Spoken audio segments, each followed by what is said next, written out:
Across Africa and beyond, democracy, diplomacy, and development are in the spotlight. From political upheavals in West Africa to bold economic decisions in Harare and Accra, here is what is shaping our world right now.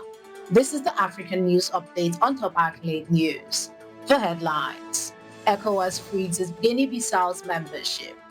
Ramaphosa criticizes US over South Africa's G20 exclusion.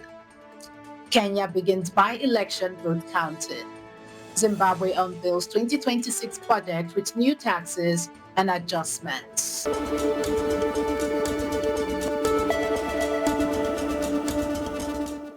We begin in Guinea-Bissau.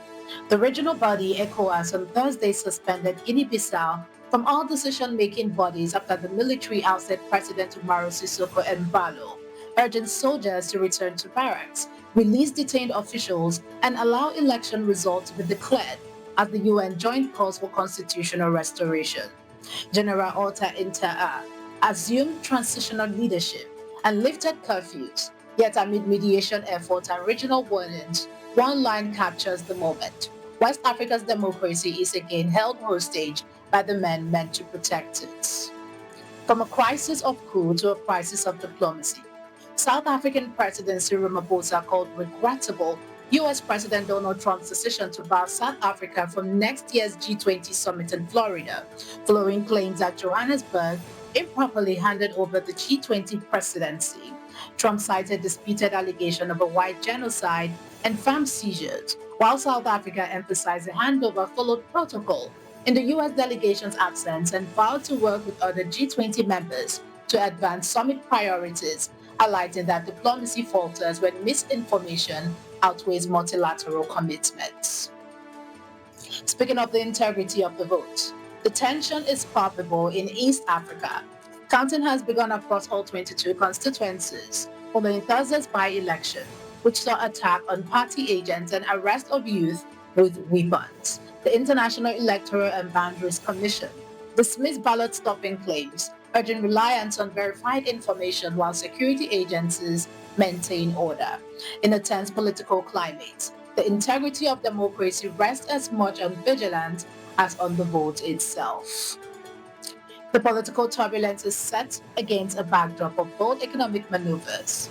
Zimbabwe's Finance Minister Mthuli Ncube has presented the 2026 national budget, outlining tax tweaks, including a cut in IMTT on zinc transactions to 1.5%, a VAT rise to 15.5%, and the introduction of a digital services withholding tax.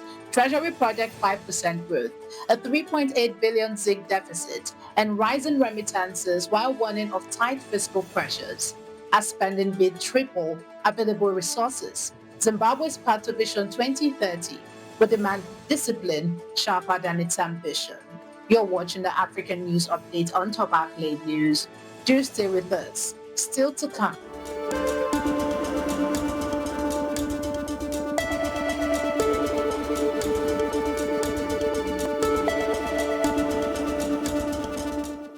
Thanks for staying with us.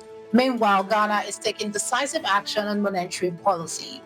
Ghana's central bank on Wednesday slashed its main interest rate by 350 basis points to 18%, citing a stronger economic outlook and sharply reduced consumer inflation, which fell from 54% in January 2023 to 8% in October.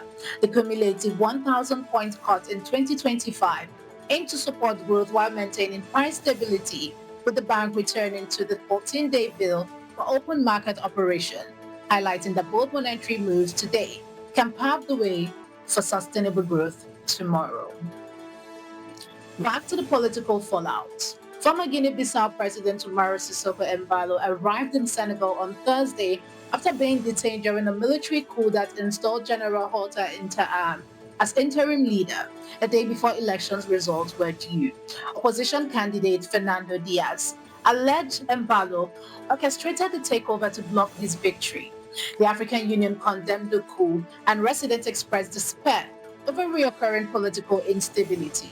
In Guinea-Bissau, democracy remained perpetually under siege.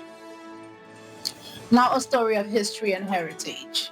Egypt announced on Thursday that it has recovered 17 pharaonic artifacts following a High Court ruling in Australia ordering the seizure of pieces held by a private company, with officials signing repatriation documents during a meeting between Deputy Foreign Minister Nabil Habashi and Australian Minister Tony Burke. As Cairo marks 75 years of diplomatic ties with Canberra and continues effort to recover looted antiquities, every artifact returned is a fragment of history finding its way home. Finally, to the football pitch. Host Malawi and Zimbabwe will open the three-nation women's tournament at Bingu National Stadium on Friday, marking the first senior-level women's football clash between the two nations. Malawi Scorchers, ranked 155th globally and preparing for the 2026 WAFCON finals, will be without two injured strikers but field a mix of seasoned and new players, while Zimbabwe's Mighty Warriors, ranked 130th, arrive with a strong squad ahead of matches against Malawi, Zambia, and Zimbabwe, highlighting that every kick on home turf is a chance to rewrite history in women's football. From the political instability that threatens our neighbors to the economic shift that affects our daily bread, and the cultural recovery that affirms our identity, this headline shows that the fight for stability and progress is a daily, often bruising marathon. I am Ojorumi Okucha, and this is the African News Update on Top Accolade News, keeping you connected to the pulse of the continent.